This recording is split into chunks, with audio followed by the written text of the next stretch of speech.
Hello guys, pag-usapan lang natin ang breaking news. Ayon kasi sa balibalita, Diyos ko, magkamukha na talaga sina James at Catherine Bernardo.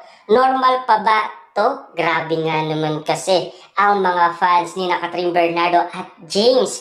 Tila pinag-uusapan na magkamukha na daw sina Catherine Bernardo at James Reid dahil alam niyo naman siguro ang kanilang tambalan sa kanilang bagong teleserye. Pero marami nga naman kasing kinikilig. Ayon kasi sa iba't ibang mga tao, lalong-lalo na kasi sa mga nai-inlove. Normal pa ba ito?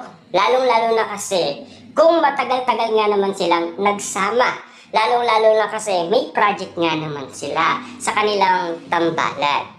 Pero alam niyo naman siguro, dahil sa madalas silang magkasama ni Catherine Bernardo, parang nagiging magkamuka na sila. Tila ang bulong-bulungan, parang magjowa sila. Pero ang totoo, siyempre magkaibigan lang sila at magtropa lang, di ba? Alam naman natin yan. Kasi si Catherine Bernardo may jowa na, si Mayor Mark Alcala. At lalo-lalo na si James, meron din siyang girlfriend na pinag-uusapan sa social media. Tila ang bulong-bulungan kasi, siyempre may mga ganyan talagang sitwasyon.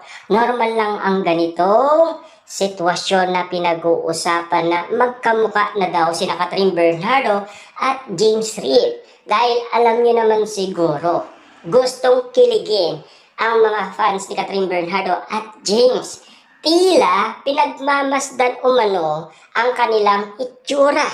Kung talagang medyo naawig na ang isa't isa sa kanila. Na alam niyo naman siguro, 100% na talagang close na close sila sa isa't isa. At lalong-lalo na, komportable. Pero, hindi pa gaano level up ang kanilang closeness. Nakikita naman natin yan, lalong-lalo na kasi si Catherine Bernardo. Parang ginagalang umano ni Catherine Bernardo si Ladine Lustre. Na alam niyo naman siguro, nag-follow na sila sa isa't isa sa kanilang Instagram, di ba? Kaya nga naman kasi malinaw na sa lahat na parang ang ginagawa ni Catherine Bernardo ay hindi insulto.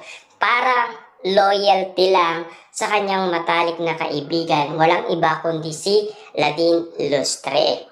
Pero ngayon ang pinag-uusapan, tila nagiging normal na kina James at Catherine Bernardo ang ganitong sitwasyon. Kung bakit nga naman kasi maraming kinikilig sa kanila. Bagay na bagay sila sa kanilang chemistry at lalong-lalo na sa kanilang tambalan.